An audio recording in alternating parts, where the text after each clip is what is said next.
do, y'all? Welcome back to my channel. My name's Sarah.veda. If you don't already know, and if you do know, then groovy. Thanks for coming back. I appreciate you. So, it has been almost a year since I have actually came out with a movie review. And for those of you that are not OG, I like to review movies that are obscure, kind of rockabilly themed, old movies like horror, stuff like that. A lot of these, you know, most of them I've done are horror, except for maybe a couple. But yeah, stuff, you know, people may not know about, like, I'll leave a playlist linked here and at the end of the video. I've done Rockabilly Zombie Weekend. Yes, it's a real movie. I've done a lot of movies. But yeah, and if you remember me talking about this movie at all, I was terrified to even watch this movie because I just knew it was going to be so terrible. But Slumber Party Massacre 2. Which has nothing to do with the first one, really. I mean, I didn't have to watch the first one to watch the second one. So yeah, is it trash or not? We're gonna figure that out today. So basically, this is an hour and 15 minutes. This movie, it was made in 1987. It's directed by Deborah Brock. If I pronounced that right, I think I did. And this stars, I'm gonna trash this name, but Adonis Slitch, which is the driller killer, which is, you know, this, the star of the show, who they don't show until, oh, by the way, there are spoilers in these, so they're not new movies, so yeah, there are spoilers. But yeah, which they do not show the driller killer until, like the last 20 minutes, I would say, something like that. Yeah, so, yeah. So yeah, and then it has Crystal Bernard in it, who plays Courtney, Juliette Cummins, who plays Sheila, and Heidi, who plays Sally, and then there's Amy. I forgot to write her down, actually. But anyway, so, yes. And if you actually look this up, and it is on Wikipedia, yeah, obviously I had to watch this. I don't know, I've been putting it off, I don't know. But you know what? Before I give whether I like this movie or not, we're just going to talk about it in case you haven't seen it, which I'm sure you probably haven't. So, yeah. Courtney keeps having these nightmares from the first movie, which she also is not the same actress that plays Courtney in the first movie. But like I said, it doesn't really have anything to do with the second movie, except for she just keeps having flashbacks about somebody that got killed. I didn't even pay attention to that part, to be honest. But yeah, so, and then they're, you know, going to school or whatever, and she's in a, you know, rock band with all these girls, and, so yeah, oh, the girl's name is Valerie that she's having flashbacks about that was killed or whatever, so yeah, there's that. But yeah, Sheila's dad, which is the lead singer of this band, it never does say what the name of the band is. You can actually look up a lot of all this music, like the soundtrack, which is a plus, by the way. I loved it. It's a great mix of like 80s rockabilly. That's like my two favorite things together. Yes. No stray cats though. But yeah, definitely look it up. But yeah. So anyway, what they're doing is going to be Courtney's birthday.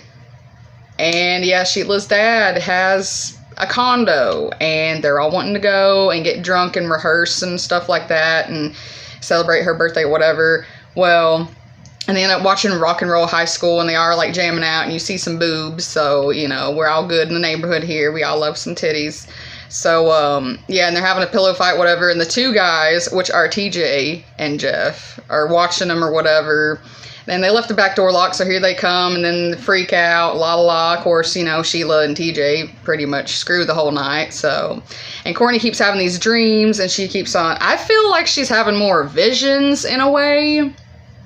Because a lot of what she's seeing actually happens in the movie, like later on when the driller killer shows up.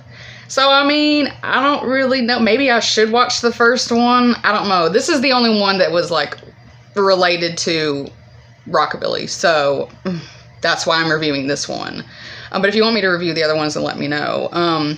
But yeah, so, and then, you know, they're at the pool, there's a pool out there, and they're all having fun at the pool, blah, blah, blah, and then one of them, what was his name? One of them pushes her in the pool, I think it was TJ, TJ pushes her in the pool, and then she starts like having more flashbacks. It's pretty much the whole movie. She's having these flashbacks, and they're trying to have fun and stuff like that. But yeah, so, and Matt, this guy named Matt is Courtney's love interest. So he shows up like the next day at this condo. Yeah, so honestly, you know, there's not really, I mean, and then the driller killer shows up, and let me tell you something, this movie, which I didn't think it was terrible. I really didn't think it was terrible. I actually kind of liked this movie, but y'all know I like some cheesy 80s horror movies. Most of them I do, as long as they're from the 80s. I usually like them.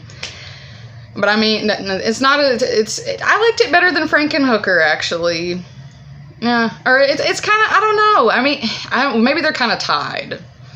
But I mean, this dude, when he shows up, and then the two girls go back in the house, like, oh, I won't tell all of it, but he shows up, he literally has his own sing and dance number.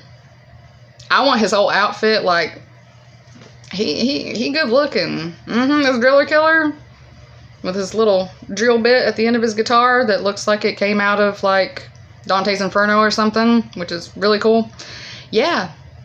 And the thing is, I don't really understand his backstory because he's not the original killer. He's just some totally random greaser dude with a jacket that I want. I'm pretty sure he's wearing dingoes, which your girl has a pair of dingoes, okay? But yeah. So, I mean, it's just, it's great. Once he starts, like, this would be, like, if I was to ever just destroy people, then, like, murder people, that would be me. And I was a dude, yeah, that's exactly how I would do it. I'd just be singing, and I would be like, yeah. So, yeah, that's pretty much all I had to say about this one, because I actually didn't think it was complete garbage for once, like most of my reviews. I mean, it wasn't the best movie, don't get me wrong, but I thoroughly actually enjoyed it, especially when he comes out. I was like, now we're getting somewhere. Yes, sing to me. But yeah, anyways, I hope y'all enjoyed that. And it is free on Tubi, which is never sponsored. Most of those movies I watched are on Tubi, so you can watch it for free if you want. You know, it's cute. I thought it was cute. So if you're also into this subculture and you didn't know about this movie or any of the other movies that I have reviewed so far, then yeah, check it out. I think you would like it, especially if you like horror, cheesy horror. Perfect. Be exactly what you want. So yeah, thank y'all so much for watching. I really do appreciate it. And don't forget to like, comment, subscribe, because it really helps my tiny ass channel. And don't forget to keep it rockin'.